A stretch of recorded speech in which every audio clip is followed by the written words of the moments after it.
Good morning. I have tried to bring out at every single period since I am in this work that the secret is individual unfoldment. In other words, no demonstration can rise higher than the source from which it emanates.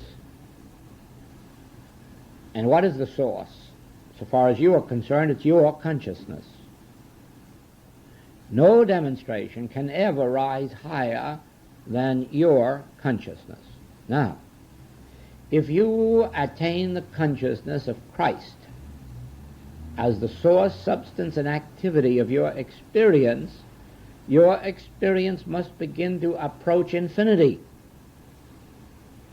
If you think that your understanding or your wisdom or your strength is responsible, then in that degree must your demonstration be finite. Do you see that?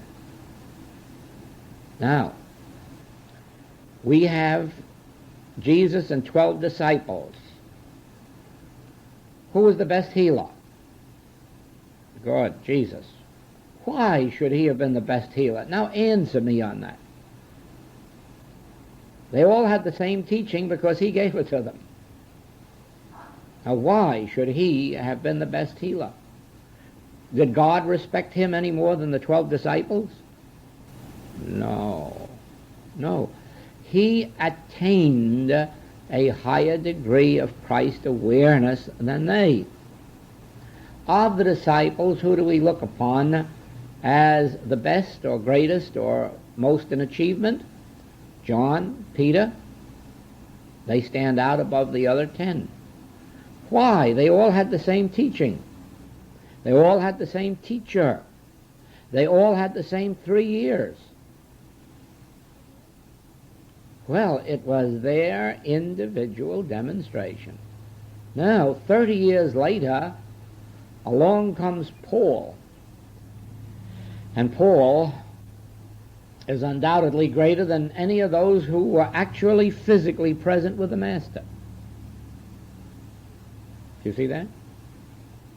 Why? He didn't have the benefit of the teacher. He didn't have the benefit of 3 years personal contact.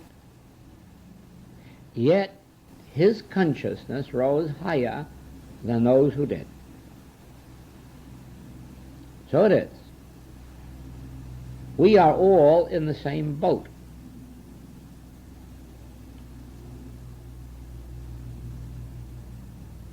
If it is possible for this activity to flourish wherever I have been with it, as you have seen it in several cities, and as you know about it in these foreign lands, then it is possible for, if not that same full degree, for a great measure of that degree, to come to any one student. Because any one student would, to begin with, be responsible only for their little local activity, community, or city. But if they developed a success in their community or city, they would certainly soon have a state. And if a state, then 3 states. Do you see what I'm getting at? Because nothing can limit the state of consciousness that realizes the activity of Christ. Now,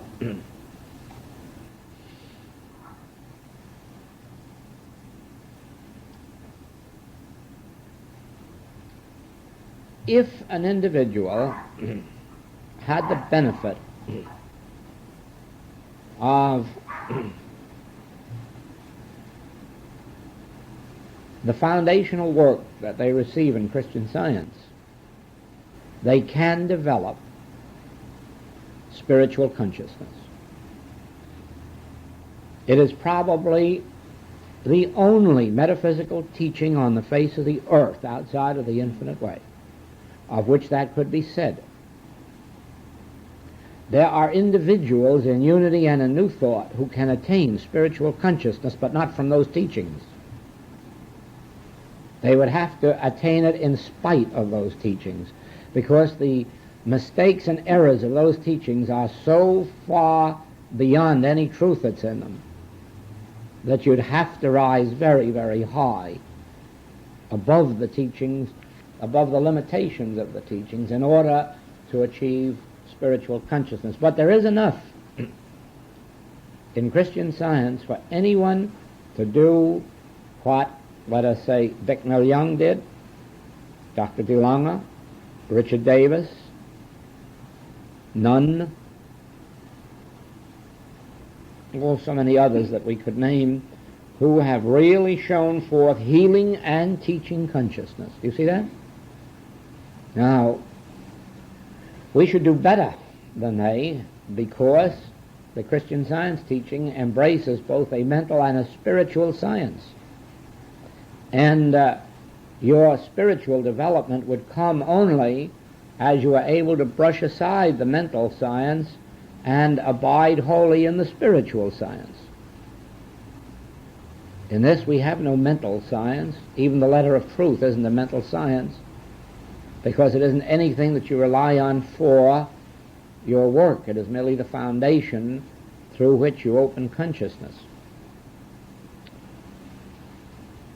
But if you had Lao Tzu, Buddha, and Jesus Christ all combined as your teacher, and your spiritual centers were not opened, it would be of no value.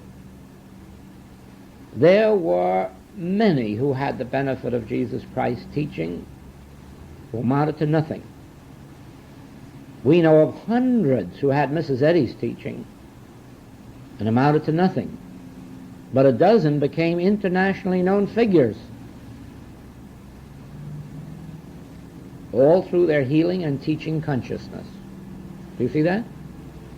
Now, it is so with us. There is an infinity of people in this world. Even measured in numbers, there are 4 billions. And you can have as many of them for patients and students as your consciousness can embrace. There isn't any reason why any individual in the world can't have 1 million followers if their consciousness can embrace it. That is, if they attain that degree of spiritual consciousness. This isn't anything that isn't proven, and we don't have to go back to ancient days to prove it, but we can prove it by the followers that Mrs. Eddy has built in the world, the followers that Mrs. Fillmore has built in the world. Do you see what I'm getting at? The followers that Divine Science of Denver has built in the world, the followers that Father Divine has built, the followers that Brother Manders has built. How do they build those? Through their own consciousness. If there were any other way, everybody else could do it. If you could say, oh, newspaper advertising. Well, isn't newspaper advertising available to everybody? But newspaper advertising will not do it on any permanent basis. No kind of advertising will do it. Yes, it'll bring you a temporary inflow and it peters out. There have been many, many metaphysicians who have built up classes of 1,000 students. And then 20 years later, were having help for supply for themselves and for health. But you don't find those who developed their work through their degree of spiritual consciousness in that fix. Oh, no.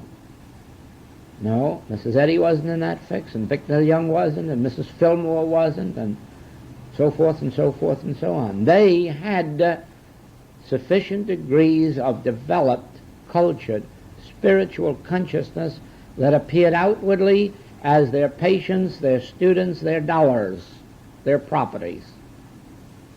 So it is today. Already in its young years, there have been several students of the infinite way who thought, because they saw what looked like my success, that they could go and do likewise.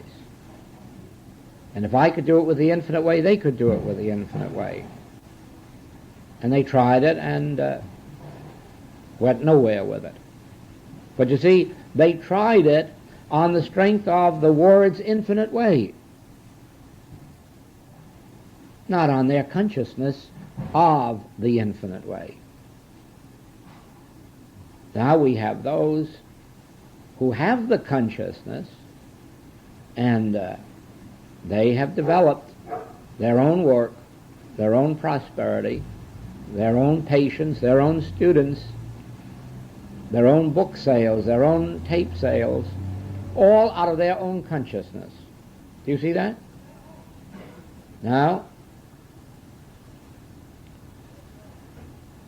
individually, we have the right to know that Christ is the activity of being. I will admit that there's quite a handicap in making a statement of that kind, because the natural question comes up, what is Christ? And then you see there's no answer, because it's an impossibility to tell anyone what Christ is.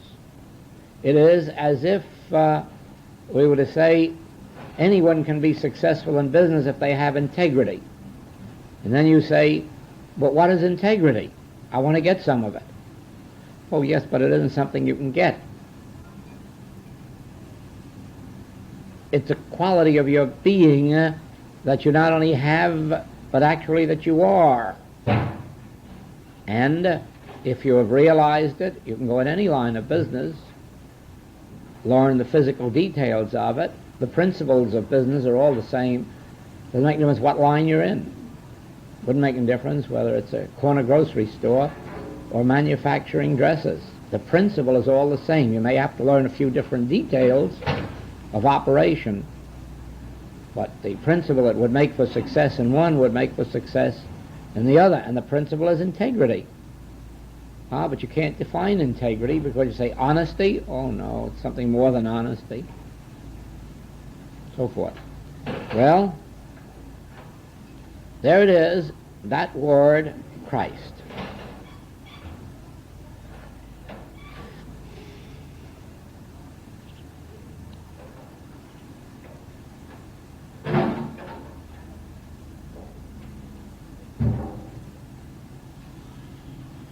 Christ is invisible. More than that, Christ can never be known by a human being.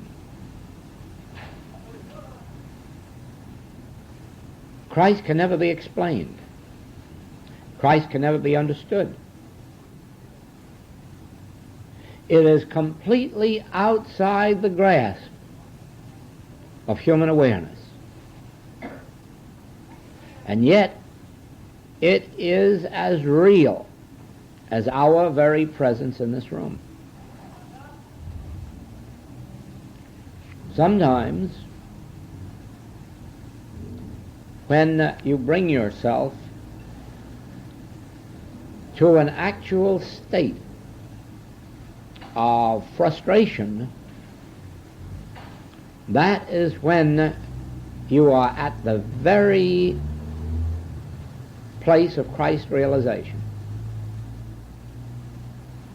If only we can rise to a high enough degree of frustration in trying to understand Christ and having it evade us, and finally get to the point of, I know I can't know it, I don't know it, I can't grasp it, it's beyond me. And if you can just keep that up until you've completely nothingized yourself, then in that moment of the complete frustration, the Christ makes itself known to us. But you'd be as hopeless in trying to explain it to anyone as I am hopeless this minute, because it is beyond the human grasp. I couldn't any more tell it than I could know it, but I can experience it, and I can rely on it. I remember when I first came over to Hawaii, I used to marvel at the people who could lie on top of the water and just leisurely take a stroke that way. Leisurely, and they wouldn't sink. But me, if I didn't keep doing this, I sank. I had to depend on myself, and they depended on something that I know that not one of them was ever able to understand or describe or define. All they know is that they could just reach out, and they stayed on top of the water. Isn't that a miracle? It still is to me, because I still can't get as slow a motion as swimmers can, because they do not depend on this motion of the arm to keep them up. There is something that holds their body up, and they only use the motion of the arm to propel themselves. But not me. I have to propel myself and keep myself on top of the water with it. And that is only because I haven't the swimmer's Christ. And it's really so. They have a faculty. I've seen Emma, she can lie face down on the water and never move hands or feet and stay right on top of the water. I've seen her do it for minutes and minutes and minutes at a time, all the way out to the reef and back. What's her name used to do it too, Hardy.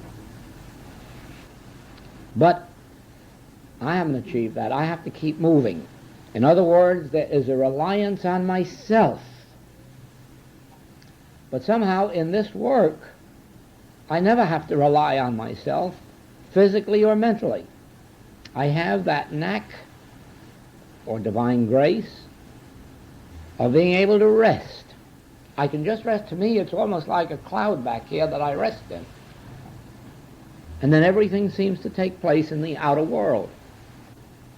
It just takes form and appears before my eyes without any physical or mental effort. That is the Christ. That is the activity of the invisible. And I see other people, oh, they're so busy with the movements of their mind, and sometimes even with physical movements, trying to get somewhere in this work. You can't get anywhere at all except go backwards. It's in the ability to take no thought for your life, what you shall eat or what you shall drink. But the thing that gives you that ability is whatever that Christ is. Now, as an individual attains it, it seems that out of nowhere somebody comes and asks for help. And another somebody and another somebody, and somebody else asks for instruction, and so forth, and all of a sudden an activity has built up around that individual. Now, of course, the day will come when this will go on in the world without the name infinite way, without Christian Science. Because one of these days people will be ready to understand that this isn't something that somebody owns or discovers or can transmit. That it is an activity of Christ in individual consciousness, and so they'll just be able to go out to their neighbors who say, what is this you've got? And just say, well, it's a spiritual influence. Well, where do you learn about it, or you don't learn about it? You don't learn about it. Well, what book do you don't read a book. Well, what do? Well, you might as well wake up and begin to believe there's a God. And then they'll be shocked. They thought they did believe it. Oh, no, you've never believed in God. You've never relied on God 1 minute of your life. You may have prayed to God and hoped something would happen, She never really sat back and waited for it to happen. And then as they commenced to understand that actually they haven't believed in God, haven't really believed that there was a God that would maintain and sustain them unto eternity without worry, fear, doubt, then they would begin to develop that Christ within their own being. And they will then make better progress than we who have had to come up through reading books, because we have had this period of mental activity which they will avoid. They won't have to go through the mental steps. Now, just think what it means when you come yourself to the realization there is a spiritual influence in this world. It has nothing to do with anybody's teaching. It has nothing to do with anybody's religion. It has nothing to do with anybody's books. Let's forget books. Let's forget teachers. Let's forget everything in this world except that I am sitting in this chair and that I am not satisfied with my world as it is. And so I start asking myself the question, is there an answer? Is there an answer to this thing of life?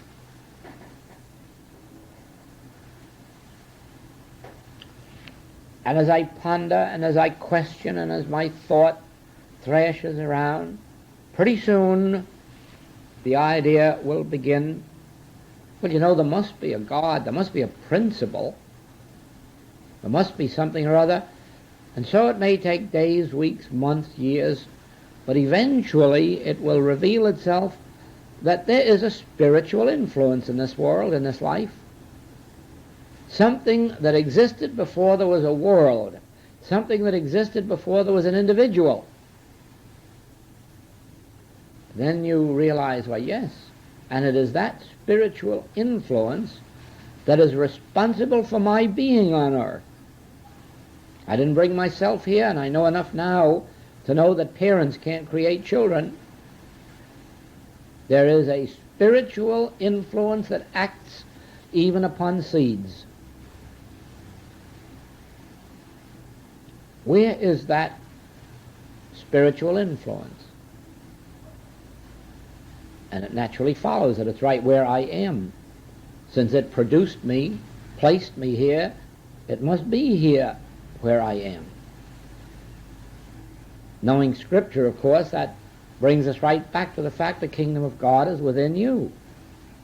Certainly, this spiritual influence, this spiritual presence, this spiritual power is right where I am. Well, my body can't know about it because my body hasn't any knowing faculties. My feet can't know about it, my head can't know about it, the brain can't know about it, but I can know about it. Oh, then it must be within range of my I-ness, my consciousness, my awareness. Then this spiritual power must be within range of my own awareness. I can become aware of it. I can know it. It is within range of my knowledge, my awareness, my consciousness, my being. Therefore, it is where I am. And again, having read a little bit, we remember the poet who said, closer than breathing, nearer than hands and feet. And we say, well, there's two fellows that knew that, Jesus and a poet. And do you see now that we've left out the words infinite way, and we've left out the words Christian Science, and we've left out unity and Catholicism and Judaism, and we find that none of those words or terms are necessary. That actually, whatever there is of a principle is a spiritual influence, and that it's within my own being. It isn't white, it isn't black, it isn't Oriental, it isn't Occidental, it isn't Jewish, it isn't Christian, it isn't Mohammedan. You see? Here you come to that place, not of tolerance. No, you've gone beyond tolerance now. You've almost reached the place of disgust with these great religious leaders who put names on this thing and then claimed they were their discovery, or that it was embodied within their teaching or their organization. Then you commence to understand that this thing called God, spiritual influence of Christ, is as free as the air, as impersonal as the air, and doesn't belong to anybody any more than the air does. Then you really commence to comprehend the idea of religion, true religion. True religion. You'll know why Lao Tse could say, if you could name it, it isn't that. Because now you can't name it beyond saying, well, at least it's invisible, at least it's infinite. Well, now we can invent a new name if we want and call it the infinite invisible, but it'll only take one generation for somebody to do with the term infinite invisible what they've done with God or divine mind or Christ. They'll make it into something that you can explain, and then it'll be lost again. Who can explain that which is invisible? Who can explain that which is infinite? The only reason you're allowed to use the words infinite, invisible, is because it's a word beyond human, a term beyond human understanding. As long as you can agree that this thing called God is something beyond human understanding, you are approaching holy ground. Now, there is another question. How did all this start?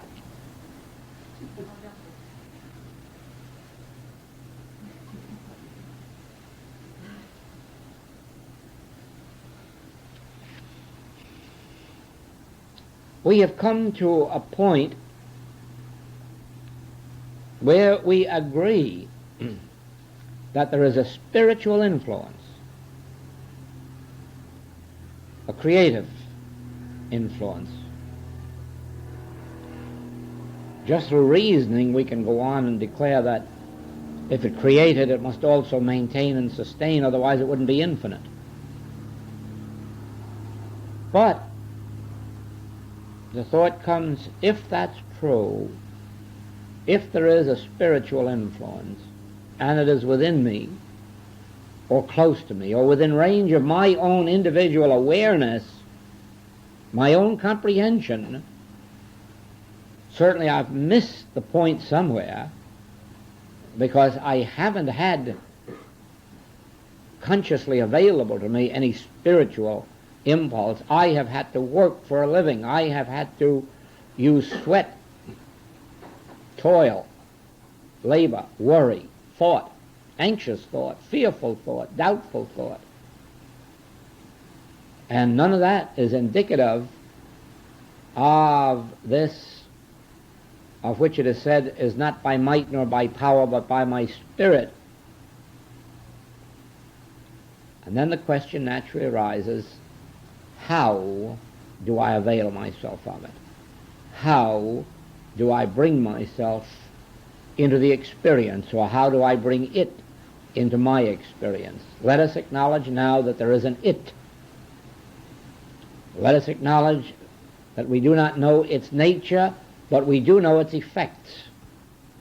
The effects appear as harmonious creation, harmonious experience, harmonious body or harmonious being, harmonious activity or harmonious relationships.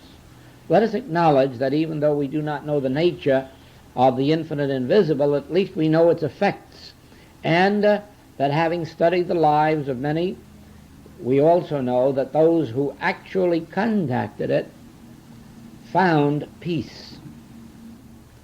They may not have found the kind of life that metaphysicians are looking for.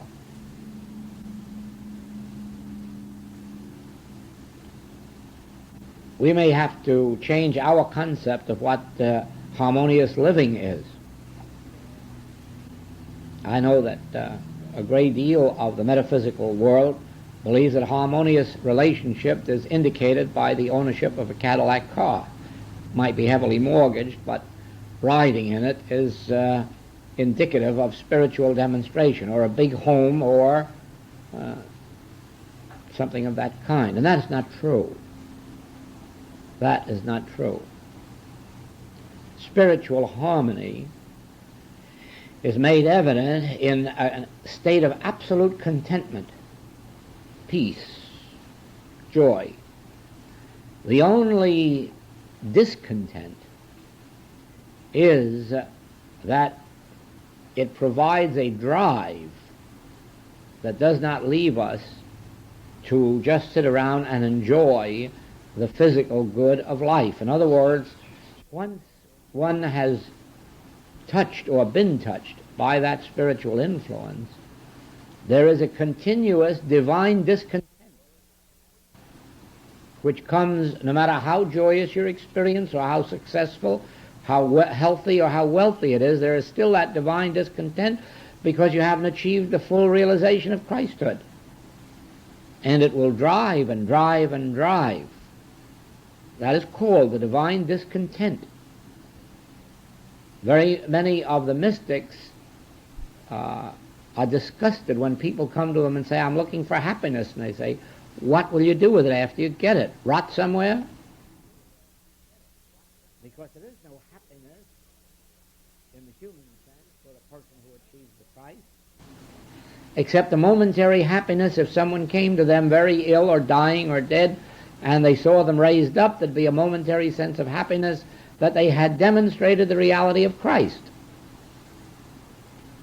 But the chances are that they'd look out and see 3,999,000,000 more waiting, and that temporary sense of happiness would go, and the divine discontent would come again as to what am I going to do about this other 3 billion? So it is that one's idea of health, wealth, happiness, contentment, peace that passeth understanding changes. Different values become alive. And so you find contentment in very simple surroundings, but you still find the inner discontent because you realize how far your humanhood still is from the attainment or demonstration of its Christhood. Now,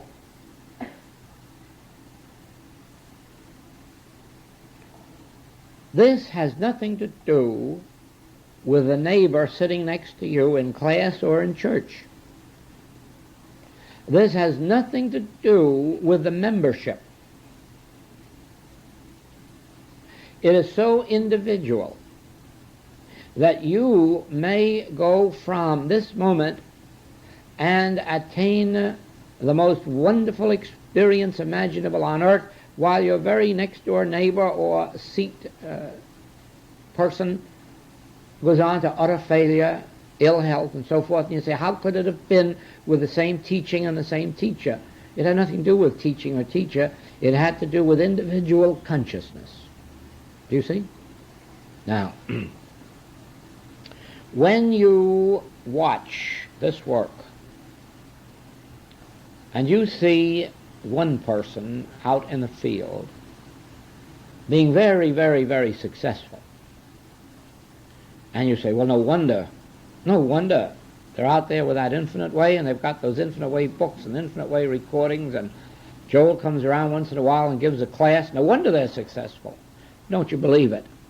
There are more who are failures with all of that than are successes, because it has nothing to do with any of those things. It has to do with what degree of attainment you individually achieve. The same way you may see a businessman go out and with what he understands of this achieve wonderful success in his business world. And you see another just getting nowhere with it, and yet both presumably practicing the same teaching. It isn't the teaching. No, it's whether or not an individual makes contact with that inner spiritual impulse or influence. As a matter of fact, That is all that the infinite way is. It's a revelation, or a restatement of the revelation, that there is a spiritual influence in this world. Some people call it God, and other people call it by other names. But there is a spiritual, a divine influence, and it is available to individuals. It is not available to collective groups, except as collective groups attain it individually. In other words, there have only been a dozen or two students in all of this series, and certainly it has been the highest unfoldment that I have witnessed in my career in the work. And what each one has gotten out of it has had nothing to do with what has been revealed, but what degree of it registered in their own consciousness. And it's the same thing as it goes out into the world in written form or on tape. You would be surprised at the experiences, the differing experiences that take place as students read the monthly letter. Some of whom it brings revelation and realization to, and others who, well, I don't know, if you could read some of the funny letters, you'd wonder what it was doing to them. And so it is with the recordings. From one city, I had the complaint that students feel that it's too much to expect them to listen to an hour of this. Couldn't they just have a half-hour recording? And then we have others who write in, well, I just had a letter this morning, or rather in yesterday's mail, saying that when they complete the evening recording after the meditation, students have asked, can't we have it over again before we go home? Do you see what I'm getting at? That regardless of what the message is, the actual result is what takes place with it or through it in your individual consciousness. And of course, the miracle word is Christ. I don't know the meaning of the word, but that is the word. If there is another word for it, the Chinese had it, and it was Tao. If there is another word, both the Hindus and the Japanese have a word for it, Darshan.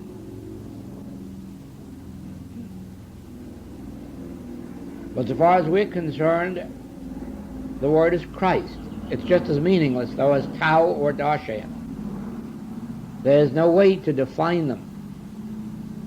It's a mistake to hook it up with an individual of one particular name, because it is an invisible something that is not the property of any individual, but it is the faculty of any and every individual who can attain it, realize it.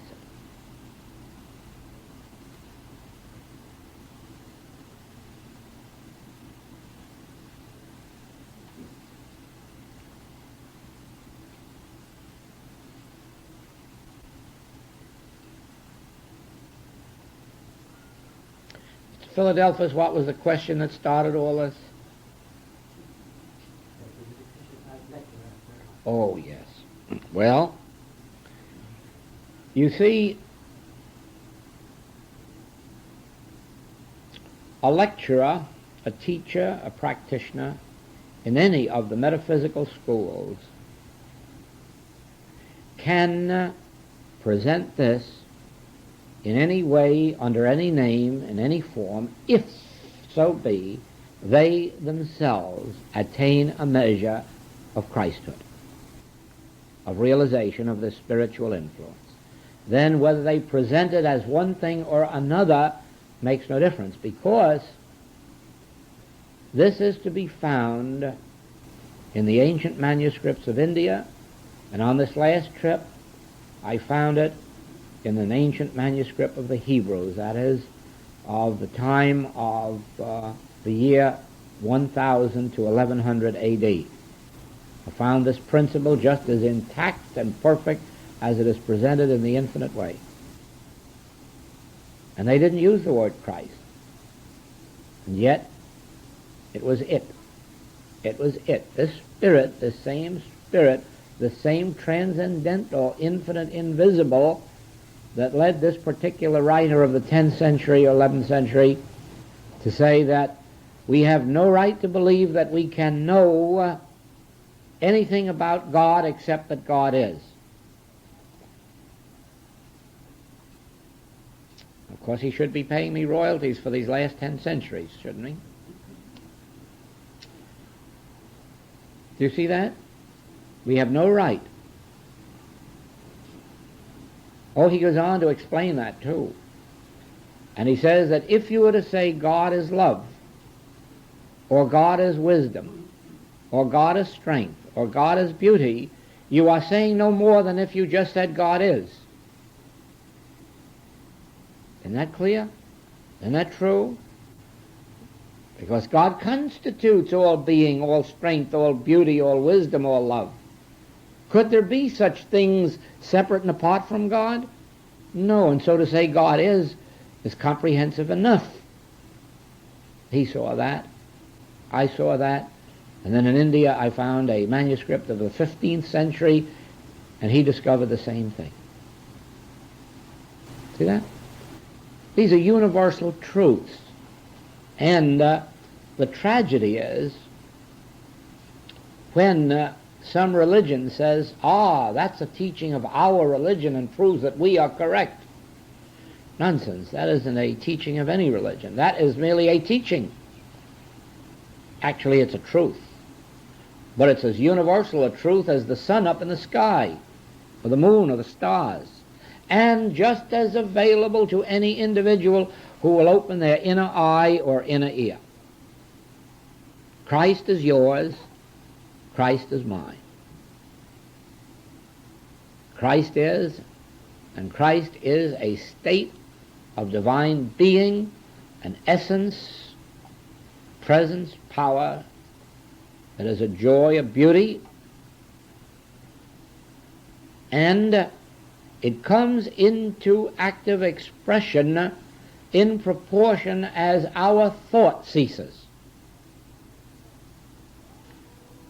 In proportion as we develop an inner sense of receptivity. It is exactly the same idea as if, for instance, we were composers. And we want to bring forth a new melody. Well, I suppose the good composers never want to bring forth a good melody. The good melody just begins to permeate their consciousness and they write it down. But let us suppose that we aren't one of the good ones and we do want to bring forth one. How are we going to do it? We're going to do it by closing our eyes and opening our ear. And just sitting there waiting and waiting and waiting and waiting. And if we just wait long enough, and if we go deeply enough into the center of our being, the melody will flow. Why? Music is just as infinite as God, because God is that which constitutes music. And so there could be no end to melodies, no end to new selections. All we have to do is go deep enough where we're not hearing other composers' music, not being influenced by outer sounds, and then we will hear such melodies as the human ear has never heard before, because there are deeper melodies awaiting recognition, deeper ones than Mozart ever heard, or Chopin, or Wagner. There are deeper ones. Why? Because nobody has yet plumbed the depths, the complete depths of God. And the nearer they get to that inner being, the more beautiful melodies will come forth, more beautiful poetry, more beautiful literature, more beautiful paintings, more beautiful sculpture, and so forth and so on. There is nothing that cannot be brought forth from the depths of our own inner being. No one need go outside themselves. Yet the activity will develop in what is called the outer world. The call will come to move here or move there or bring New York to Hawaii or so forth and so on. But the activity will appear in the outer realm, and it will appear as an outer activity, but it will only be brought forth in the same way that you're going to bring forth beautiful music, from the depths of the withinness. And that withinness may also be called Christ, Spirit, spiritual influence, spiritual presence, spiritual power.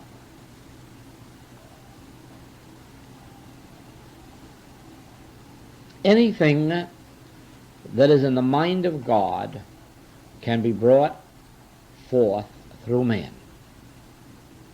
because God is the mind of individual man. And so the individual man has the full capacity of the Godhead. But that is only when his mind is very still.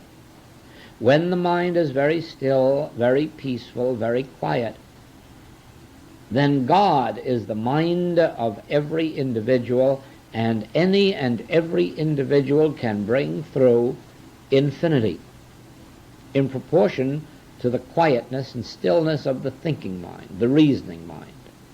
That doesn't mean that we want to get rid of the thinking mind or reasoning mind. We want to keep on using those in the way they were meant to be used, for reasoning and thinking. But we do not bring forth beautiful melodies by reason, but by inspiration. So we bring forth any form of human expression by inspiration. We may then use the thinking, reasoning mind to work out the details of human activity. But first, we must receive the inspiration from the soul. In other words, eventually we will all recognize that the soul, the spiritual influence, emanates from the soul, and that the soul governs both mind and body. Both mind and body are instruments for the soul. Then the mind will function perfectly, and the body will function perfectly. We must come to a place of realization that mind and body are functions of the soul. Soul animates mind and body. Soul uses mind and body as instruments. Just as we use the arm and hand for writing, so does the soul use our mind and body for making itself visible and tangible in human experience, in individual experience. When we know that, we will quiet the mind and the body and let the soul come through, using the spiritual impulse as its means of reaching our individual consciousness. See this, then. There is a soul, and this soul is universal. It is the source of all that is, the source of all purity, purity of music, purity of architecture, purity of mathematics, purity of all experience. And it operates through or as a spiritual influence reaching individual you and me through an inner stillness or silence, through an inner awareness, through an inner state of receptivity. Then as this soul reveals to us its beauties, its harmonies, the mind and the body take over and bring them into visible form and expression. Now that which God does is forever. And so when an inspiration comes from God, it comes through into full fruition. There is no such thing as inventing something and then not having the capital to finance it. No, there is no such thing. Not if an individual realizes that that invention was the activity of the soul, of this universal being coming through individual consciousness, then they will step aside and let the invention come through, and the financing and the advertising and the buying and the selling. So it is with any idea. There is no such thing as an unpublished book or an unpublished piece of music if an individual has received it as a divine inspiration and then realizes that the same source of inspiration is the activity of bringing it to full fruition. In other words, the activity that creates a seed is the same activity that brings it forth as a flower and then as a fruit. The activity that created a seed doesn't leave it a seed and say, well, I can't get it into a tree or into a bud or into the fruit. It brings it through into full expression. Well,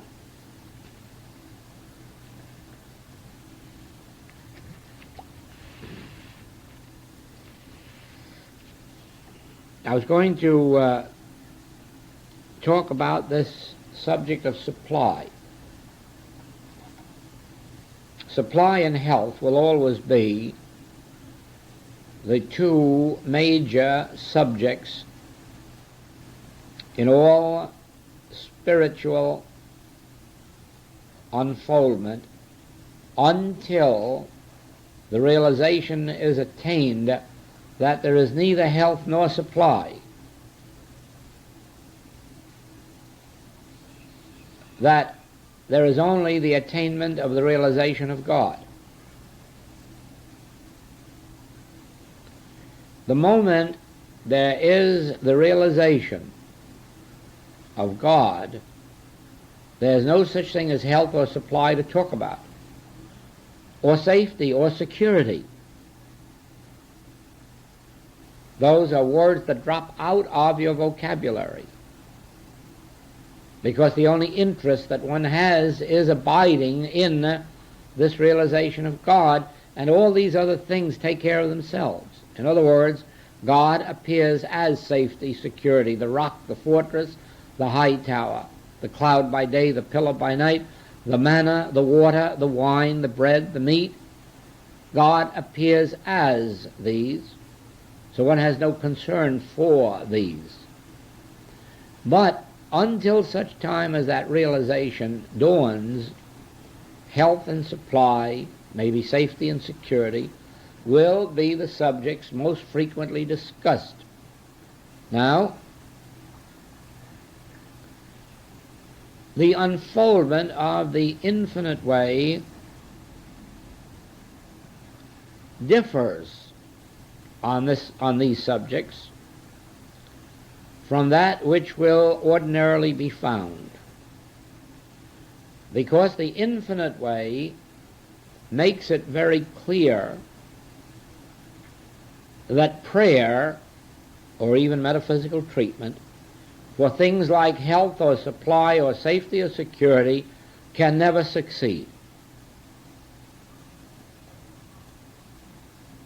And so instead of concerning ourselves with these, we concern ourselves entirely with the prayer of spiritual realization, the meditation on, well, you might say this, that this hour was a meditation on God or the Christ. But of what value would it have been if the realization of it did not appear as safety, security, peace, joy, health, supply? So it is that if we were to spend an hour in such contemplation as we have this morning, and then found it necessary to give a treatment afterward for supply or health, we would be having supply, health, safety, security as something separate and apart from the realization of the Christ. Do you see that? But they are not something separate and apart from the realization of the Christ. The realization of the Christ constitutes peace, joy, harmony, safety, security, health, and supply.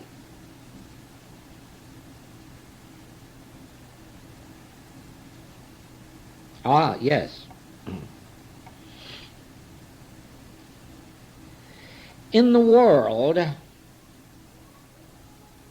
when thought turns to supply, one thinks in terms of effects, such as crops, herds, dollars, properties. But in the infinite way, that is not true. None of those things are supply, none of those things constitute supply.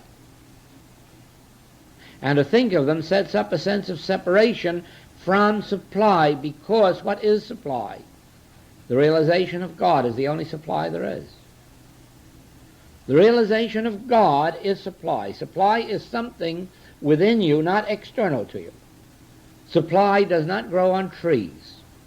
Supply is not printed in a mint. Supply is never held in a safe deposit vault. They may be treasures, but they're not supply. They are the effects of supply. In other words, as long as there is God, there is supply. And as long as there is God, supply will appear as crops and herds and monies and securities and so forth.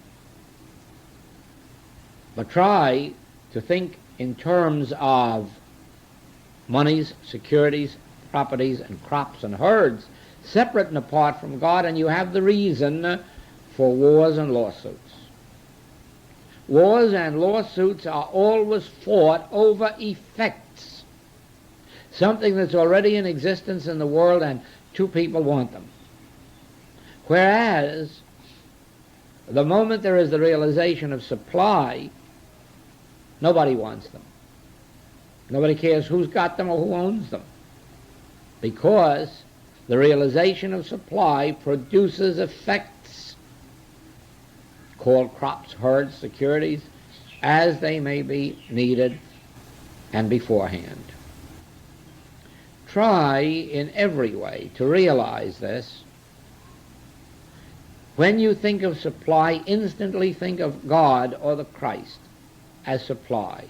Do not permit yourself to think of any effect as supply, but think of these as the effect of supply. Without having the supply, God, you'll have to struggle hard to get the effects. Having the supply itself, which is God, the effects flow of their own accord.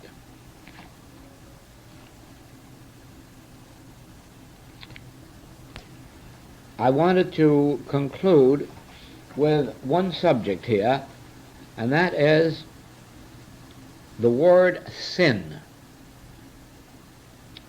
We are, in this work, going to be called on every day of the week to handle the subject of sin. Whether in ourselves makes no difference. If not in ourselves, certainly in others. And unless we have a spiritual approach to the subject, we will not be of much help to those who want it, or even to ourselves if we come under temptation. The handling of sin is in this wise. First, be sure that no trace of condemnation exists in your consciousness.